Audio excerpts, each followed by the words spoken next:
My parents told me my sister could die without my kidney, but no one seems to care that she helped destroy my marriage while I was preparing to save her life. My name is Patricia Rodriguez. I'm 34, and until a few months ago, I thought I understood exactly who I was in my family. I was the reliable one. The one who fixes things.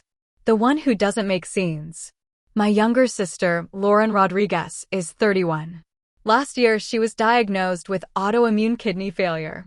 No wild backstory. No drugs. No reckless choices.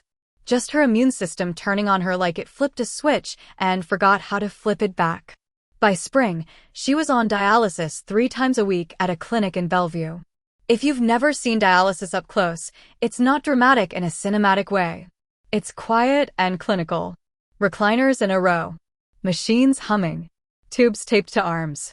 Nurses moving calmly between patients like it's just another Tuesday. Lauren used to joke through it. Even when she looked exhausted and gray, she'd say things like, "At least I don't have to deal with second graders throwing glue sticks." She was an elementary school art teacher before she went on medical leave. The first time I saw her fall asleep mid-conversation because dialysis drained her so badly, something inside me locked into place. I didn't hesitate when the transplant team asked for family volunteers. I raised my hand immediately. So did our parents, Diane and Robert Rodriguez. Neither of them matched. I did. The transplant coordinator, Megan Lawson, sat across from us at the University of Washington Medical Center in Seattle and said gently, "Patricia, you're a strong match." My mom burst into tears. My dad squeezed my shoulder like he was grounding himself. Lauren hugged me so tight I could barely breathe and kept whispering, "You're saving me. You're actually saving me." There wasn't a dramatic pause. I didn't weigh pros and cons. I just said yes. Of course I would. Growing up in Spokane, Lauren was always the fragile one. Anxiety. Asthma. Emotional spirals before big events. My parents hovered over her constantly, like she might shatter if left unattended. I was the sturdy one. The independent one. The kid who handled her own homework, her own problems, her own emotions. I learned early that I was capable. That identity followed me into adulthood. I married David Garcia when I was 29. We met at a friend's housewarming party in Portland years ago. He was steady, calm, easy to talk to. He worked in IT for a logistics company based in Tacoma. Analytical. Predictable. Safe. We bought a modest house in a quiet cul-de-sac outside Tacoma. White siding. 2-car garage. A tiny backyard with uneven grass and a grill we barely used. We had 2 dogs, Cooper and Miles, who barked at anything that moved. We'd been trying for a baby for almost a year. Nothing officially wrong, just that slow, creeping anxiety every time another pregnancy test came back negative. When Lauren got sick, everything shifted toward her without discussion. Dialysis schedules dictated weekends. Blood work appointments took over lunch breaks. Insurance calls filled evenings. David offered to drive her to dialysis sometimes when my work schedule got tight. I work as a senior marketing manager for an outdoor apparel company in Tacoma, and some weeks I couldn't get away during clinic hours. I remember telling my best friend Chloe Ramirez one night over drinks, "He's been incredible through all of this." I meant it. I trusted him. The night everything unraveled wasn't dramatic. It was a Thursday. I was in the kitchen trying to find a slow cooker recipe that wouldn't upset Lauren's stomach after dialysis. David had left his iPad on the counter. A notification slid across the screen. From Lauren. I can't stop thinking about last night. I stared at it for a full 5 seconds before my brain tried to soften it. Maybe they watched a movie. Maybe it was a joke. I tapped the screen. The message thread opened. And just like that, my entire understanding of my life rearranged itself. There were months of messages. Flirting that blurred into explicit conversations. Hotel bookings on days she had extended treatments. Complaints about me.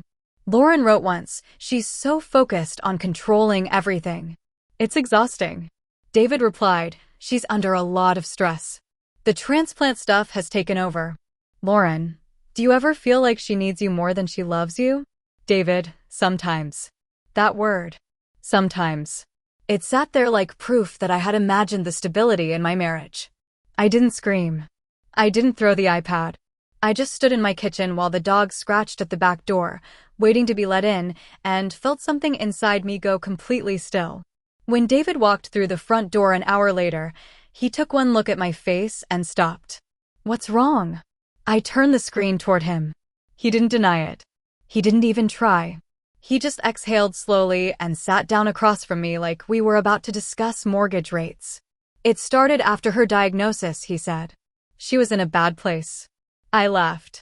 It didn't sound like my laugh. "So you slept with her?" "It wasn't planned," he said quickly. "I was driving her to appointments. We talked. It just happened."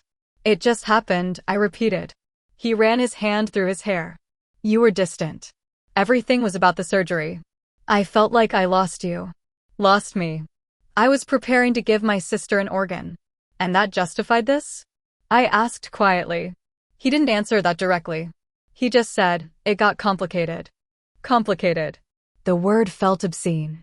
The next morning, I called Lauren and asked her to meet me at a coffee shop in downtown Spokane while I was visiting our parents. Neutral territory. Public.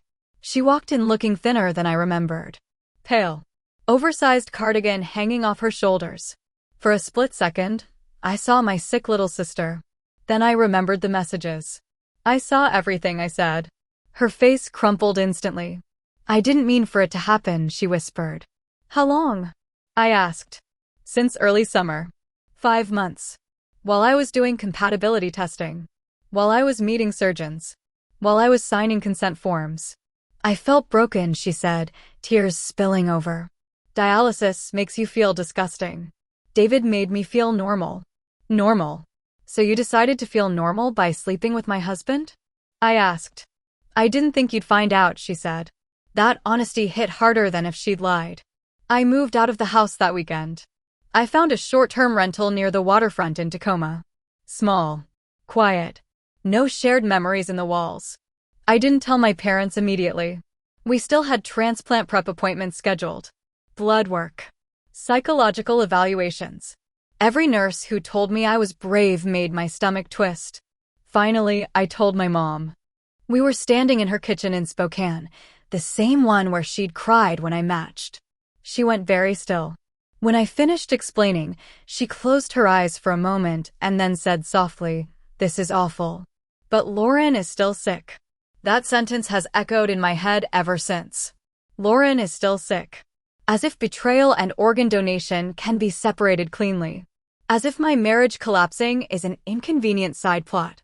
As if I'm supposed to carve out a piece of myself and pretend it isn't connected. The surgery date is getting closer. The transplant coordinator keeps reminding me that I can withdraw at any time. No explanation required. But if I do, everyone will know why. And I'm starting to realize that being the reliable one might cost me more than I ever expected. I filed for divorce on a Tuesday morning from my car in the parking garage outside my office. There was something surreal about it. I had a 10 a.m. marketing strategy meeting in 15 minutes. I was still wearing the blazer I'd bought for a conference last fall. My coffee was sitting untouched in the cup holder. And I was ending my marriage with a digital signature. When the confirmation email came through, I just stared at it.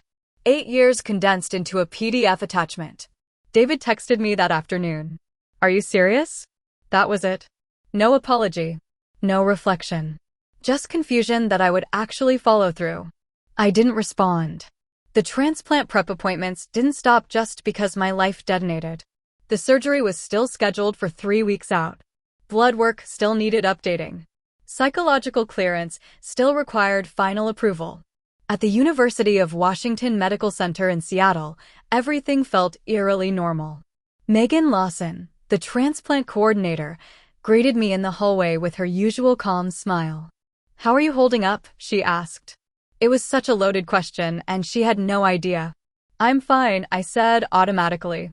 She led me into a small office for the standard consent review. The walls were neutral beige. There was a laminated chart about organ donation success rates taped beside her desk. She went over risks again. Infection. Bleeding. Long-term strain on the remaining kidney. Then she paused and closed the folder. I need to ask you privately, she said gently. Do you feel pressured in any way to proceed? The room felt too quiet. I thought about Lauren's face in the coffee shop. I thought about my mom's voice saying, Lauren is still sick. I thought about David's messages calling me intense and exhausting. No, I said. The word tasted wrong. Megan studied me for half a second longer than usual, then nodded and wrote something down. Remember, she added, you can withdraw consent at any time. Even the morning of surgery. Even the morning of surgery. I drove back to Tacoma with that sentence looping in my head. That night, David showed up at my apartment. I hadn't given him the address. I forgot that he still had access to our shared phone plan. He must have checked the billing statements. When I opened the door and saw him standing there, my first reaction wasn't anger. It was exhaustion. What do you want? I asked. He looked thinner. Or maybe I just saw him differently. I ended it, he said immediately. With my sister, he clarified quickly. It's over. I leaned against the doorframe. Congratulations. Patricia, please. It was a mistake. A 5-month mistake? He flinched. She was in a bad place, he said. You were stressed. Everything was about dialysis and lab results and surgery dates. I felt invisible. I stared at him. You felt invisible, I repeated slowly, while I was preparing to give my sister an organ. I'm not blaming you, he said defensively.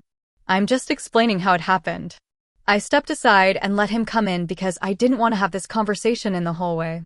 He stood awkwardly in my small living room, looking around at the rented furniture like he was visiting someone else's life. I still love you, he said. The sentence hit flat. If I hadn't found the messages, I asked quietly, would you have told me? He opened his mouth, then closed it. That was my answer. He ran his hands over his face. We can go to therapy. We can fix this. We, I said. You and me? Or you and Lauren? It's over with her, he insisted. It never meant what you think it meant. I laughed under my breath. You told her sometimes I need you more than I love you. His silence stretched long enough to confirm he remembered writing it. I was venting, he said finally. I walked to the door and opened it. You don't get to vent inside my marriage, I said. Not like that. He left without another word. That night, I lay awake staring at the ceiling, replaying everything. Every ride he'd given Lauren to dialysis. Every time he came home late. Every moment I'd thanked him for being supportive. The next weekend, I drove to Spokane to see my parents. My mom was in the kitchen when I arrived. The house smelled like coffee and lemon cleaner. Everything looked exactly the same as it had when I was a kid. She hugged me tightly, like if she held on long enough, she could press everything back into place. We sat at the kitchen table. She told us, my mom said quietly. About the affair? I asked. She nodded. She's ashamed, she added. I almost laughed. She didn't seem that ashamed when she said she didn't think I'd find out. My mom winced. Patricia, she said gently, this is terrible. What she did is terrible. But that word hovered unspoken between us. But Lauren is still sick, she finished. I pushed my chair back slightly. So I'm supposed to just separate it? I asked. Like we're talking about a disagreement over borrowed clothes? She needs you, my mom said. You're her match. I was her match, I corrected. My dad joined us a few minutes later. He didn't hug me. He just sat down and folded his hands on the table. Sweetheart, he began carefully, don't make a permanent decision based on temporary pain. Temporary pain. I stared at him. You think this is temporary? I asked. My marriage is over. Marriages can be rebuilt, he said. Kidneys can't. The sentence landed heavy. No one raised their voice. That almost made it worse. It felt like a negotiation, not a family conversation. Later that afternoon, Lauren texted me. Can we talk? I didn't answer. Instead, I drove to Ruston Way in Tacoma the next day after work and sat on a bench overlooking the water. The air smelled like salt and cold metal. Ferries moved slowly across the sound. I tried to picture both futures. In one, I go through with the surgery. I wake up sore but alive. Lauren recovers. My parents look at me with relief instead of tension. Maybe years from now, we pretend this fracture never happened. In the other, I withdraw. I protect myself. I keep both kidneys. Lauren waits for another donor. My parents look at me differently forever. I don't know which version of me I can live with. All I know is that the surgery date is circled on 3 different calendars. And every day that circle feels heavier. The first person outside my immediate family to call me was my Aunt Valerie. She doesn't believe in subtlety. Never has. Is it true? She asked the second I answered. Lauren slept with David? I was standing in the break room at work, staring at the vending machine like it might offer me a different life. Yes, I said. And they still expect you to go through with the transplant? I let out a slow breath. They're not saying it like that. But they are, she snapped. They're just wrapping it in softer language. That was the first time someone said out loud what I'd been feeling. Valerie made it clear she was on my side. Uncle Scott, in the background, could be heard muttering something about staying out of it. That's always been his strategy in life. But for every Valerie, there was someone else. A cousin texted me, "Family is family no matter what." An old family friend messaged me on Facebook saying she was praying I'd make the right choice. No one explicitly said, "Donate anyway." They didn't have to. Lauren's health started slipping around that same time. My mom called me one evening, her voice thinner than usual. "They're increasing her dialysis sessions," she said. "Her numbers aren't where they want them." I closed my eyes and leaned against my kitchen counter. "Okay," I said quietly. "She's exhausted, Patricia. She can barely make it up the stairs to her condo." There it was again. Not an accusation. Not exactly. Just information. Information with weight. A few days later, I decided to visit the dialysis clinic in Bellevue for the first time since everything happened. I told myself I was going because I needed to see her condition for myself. Not through my mom's anxious updates. Not through guilt-soaked text messages. The clinic looked the same. Beige walls. Low hum of machines. The faint smell of antiseptic. Lauren was in the third recliner from the window. She looked smaller. There's no better word for it. Her cheeks were hollow. Her skin dull. There were dark shadows under her eyes that makeup couldn't hide anymore. For a moment, the anger quieted. She looked up when she saw me. Her eyes filled immediately. "I didn't think you'd come," she said. "I almost didn't," I replied. The dialysis nurse, Evan Brooks, gave me a polite nod and stepped away to give us space. Lauren shifted slightly, wincing at the needle in her arm. "I know I don't deserve this," she said softly. I didn't answer. "I wasn't trying to hurt you," she continued. I was scared. I felt like my whole life was shrinking. "And sleeping with my husband made it bigger?" I asked. She flinched. "It made me feel like I wasn't just a patient," she whispered. I studied her face. "You could have told me you were lonely," I said. "You could have told me you were angry. You could have told me you were jealous." She blinked. "Jealous?" "Yes," I said. "Because I'm healthy. Because I'm the one everyone expects to hold it together." Tears slid down her temples into her hair. "I hate that you're the strong one," she admitted quietly. "I hate that I'm always the problem." That sentence almost broke something in me. Almost. But then I remembered the messages. The jokes about me being intense.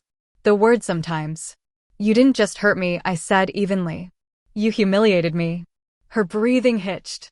"I know." The machine beside her beeped softly, and Evan stepped in to check a line. The moment fractured. I stood there watching her blood circulate through clear tubing and back into her body. This is what I'm deciding about, I thought. Not a concept. Not pride. A real, failing body. That night, my dad called. "She said you visited," he said. "Yes." He exhaled slowly. That meant a lot to her. "I'm not promising anything," I said immediately. "I know," he replied.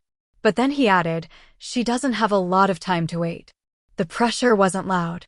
It was steady. Constant. David texted again that week. "I'm worried about you." I stared at the message for a long time before responding. "You don't get to worry about me." He replied almost instantly. "I never meant for this to spiral." Spiral. Like it was an accident. Like we all slipped. I didn't respond again. At work, Chloe cornered me in her office one afternoon. "You look exhausted," she said. "I am." She closed the door behind me. "Are you still planning to go through with it?" "I don't know." She studied my face carefully. "You're allowed to choose yourself," she said quietly. That sentence felt foreign. Choose yourself. I don't think I've ever done that. Later that night, I found myself rereading more of the old messages between David and Lauren. I don't know why. Maybe I wanted to hurt myself. Maybe I needed to remember. There were details I'd missed before. Inside jokes that stretched back further than early summer.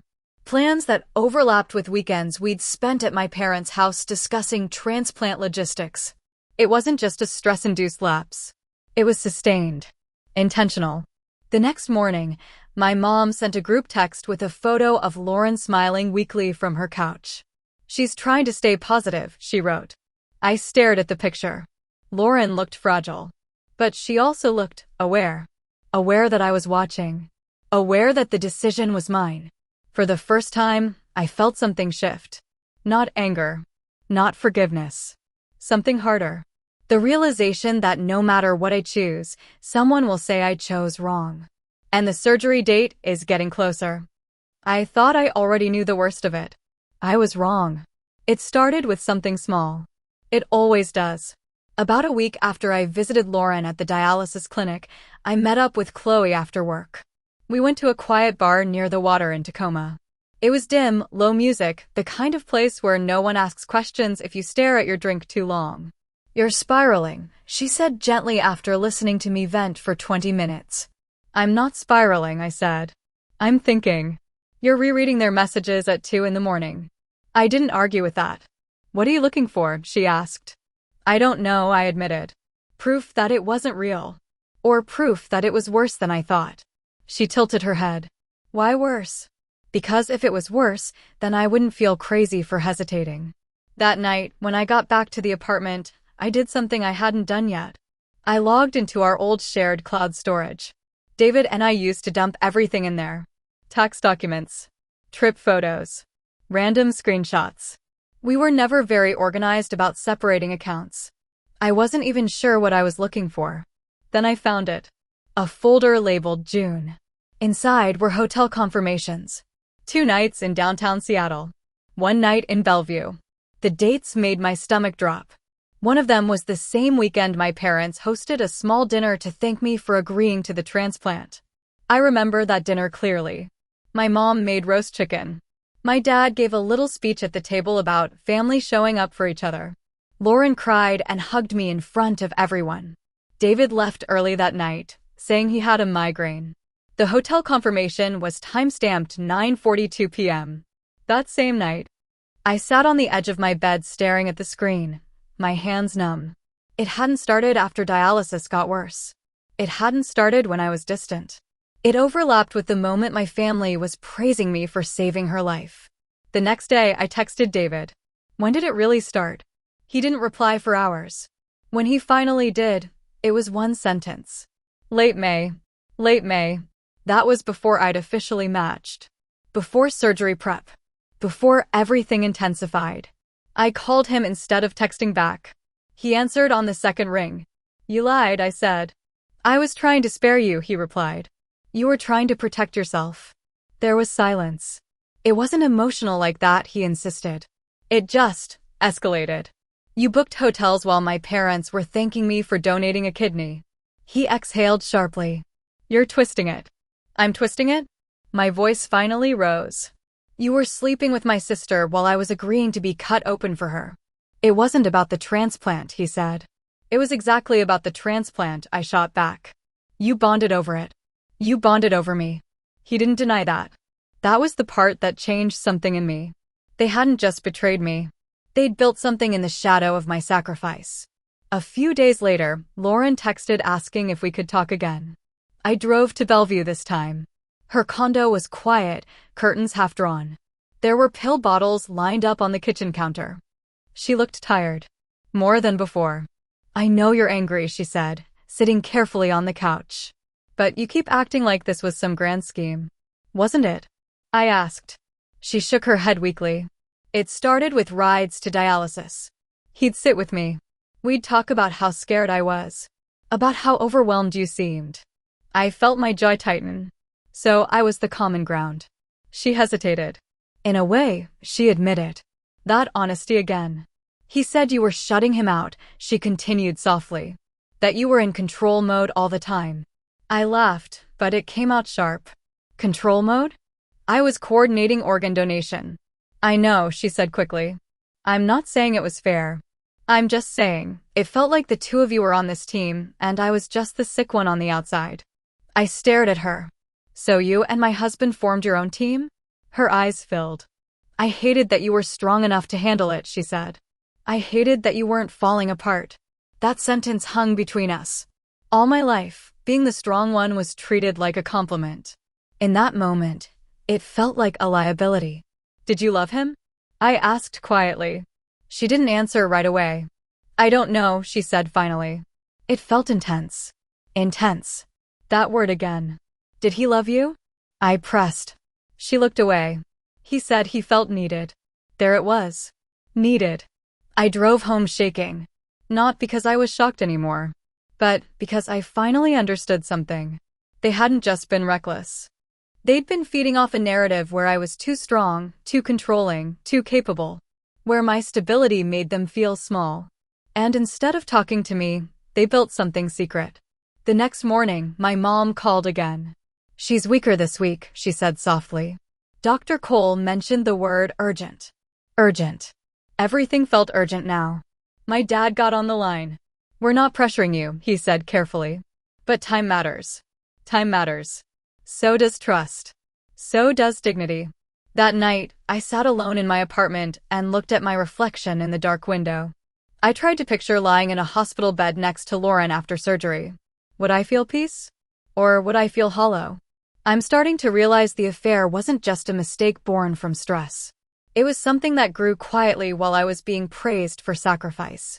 And that changes the weight of this decision. Because now it's not just about anger. It's about whether I can live with giving part of myself to someone who chose me as the common enemy in her love story. The surgery date is less than 2 weeks away. And for the first time, I'm not sure I'm leaning toward yes anymore. The message came at 11:47 p.m. I know the exact time because I was already awake, staring at the ceiling, replaying every conversation from the last month like my brain wouldn't let me rest until I picked a side. Lauren's name lit up my phone. It wasn't a short text. It was a paragraph. Then another. Then another.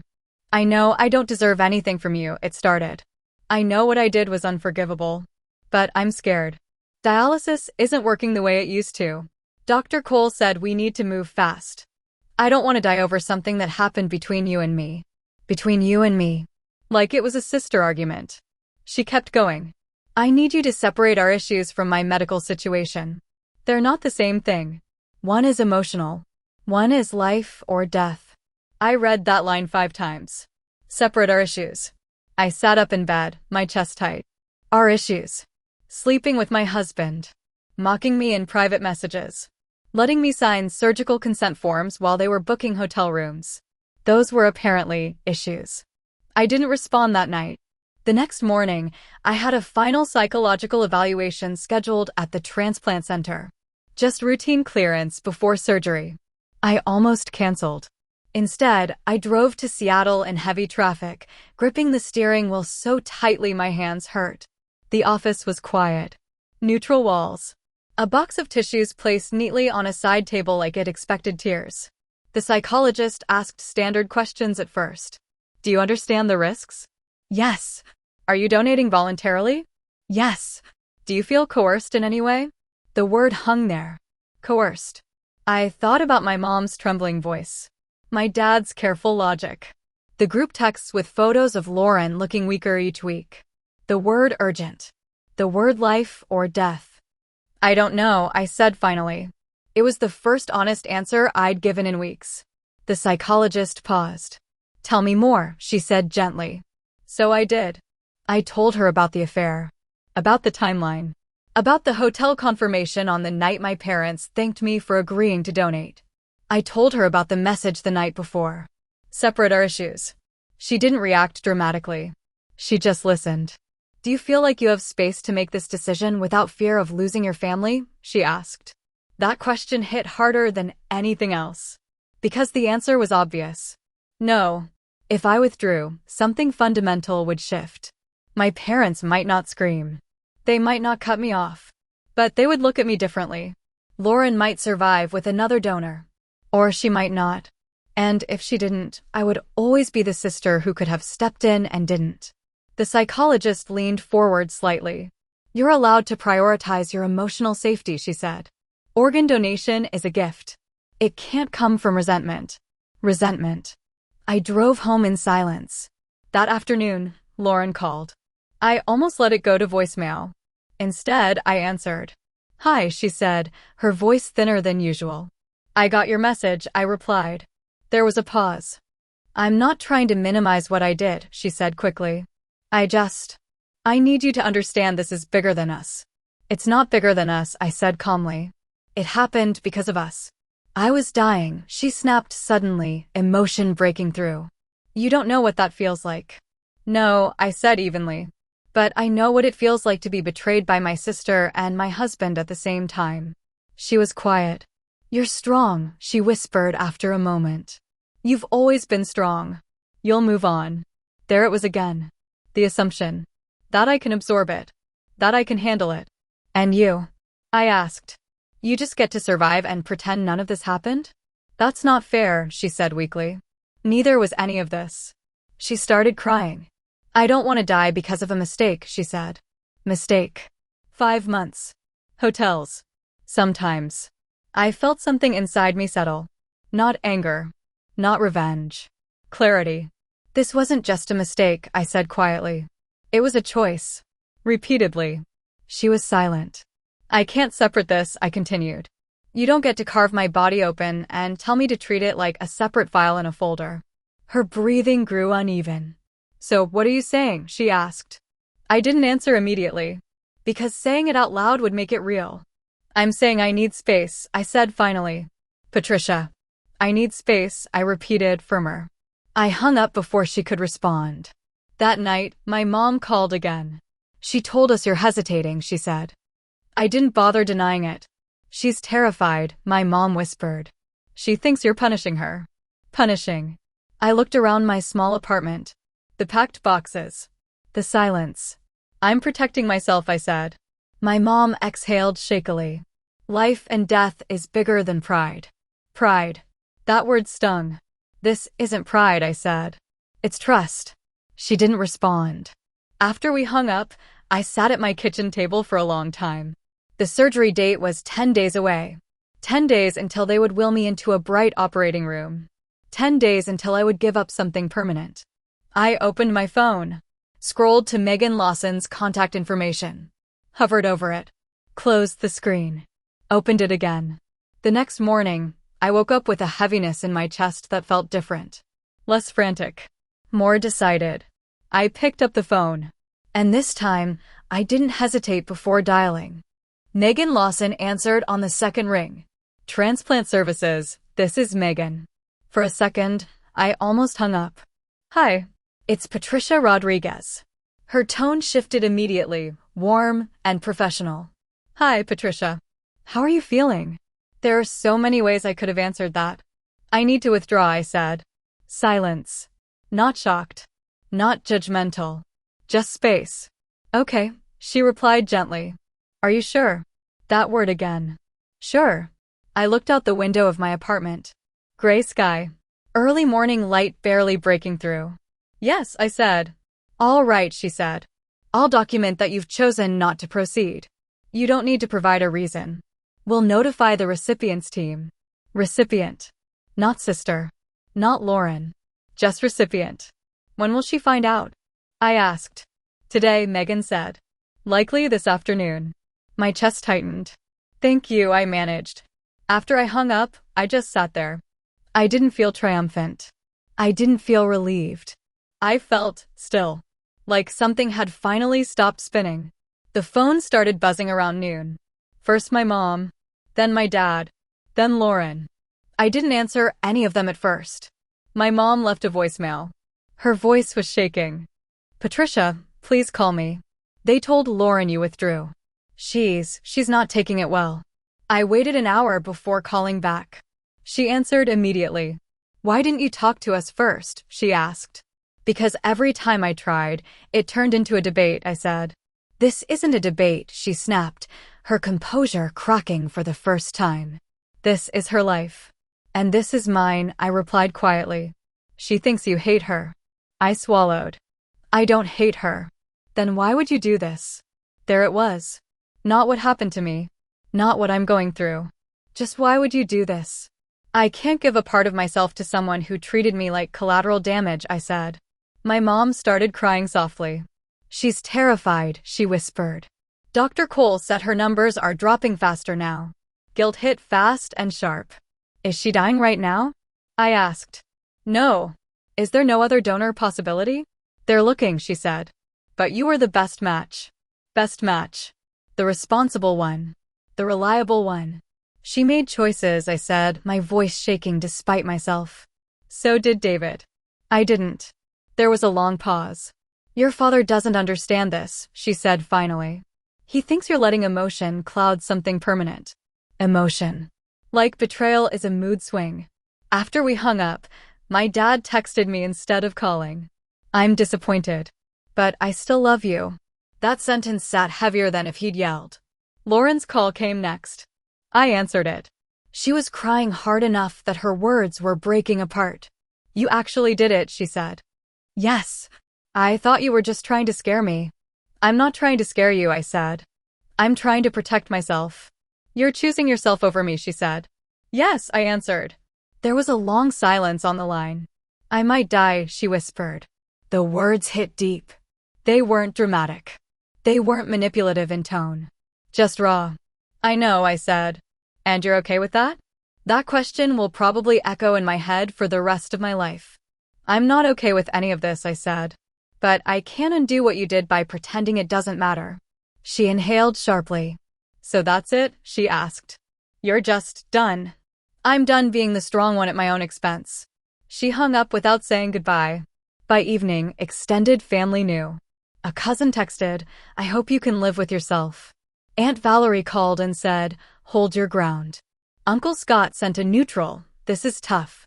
David texted late that night. I heard you withdrew. Of course he heard. News travels fast when it's ugly. I did, I replied. There was a long pause before he sent another message. This isn't who you are. That one made me laugh out loud. And who am I? I typed back. You're the one who shows up. You're the one who fixes things. I stared at that. He meant it as a compliment. I read it as a trap. Maybe I've always been the one who absorbs the fallout so other people don't have to. Maybe this is the first time I haven't. The next morning, my mom sent a text. They're increasing dialysis again. She's very weak. No accusation. Just information. The weight of it settled over me like fog. I went to work anyway. Sat through meetings. Answered emails. Pretended I wasn't wondering whether my decision would one day be measured against a hospital bed.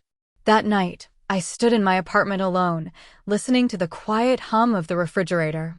I tried to imagine getting a call weeks from now. Good news. Or the worst news. I don't know which would be harder to live with. What I do know is this. For the first time in my life, I chose myself. And I don't know yet whether that makes me strong or selfish. The silence is the worst part. Not the arguments. Not the guilt. The silence. After I withdrew, everything got very quiet for a few days. No more daily updates from my mom. No more group texts with forced positivity. No more carefully worded encouragements. Just space.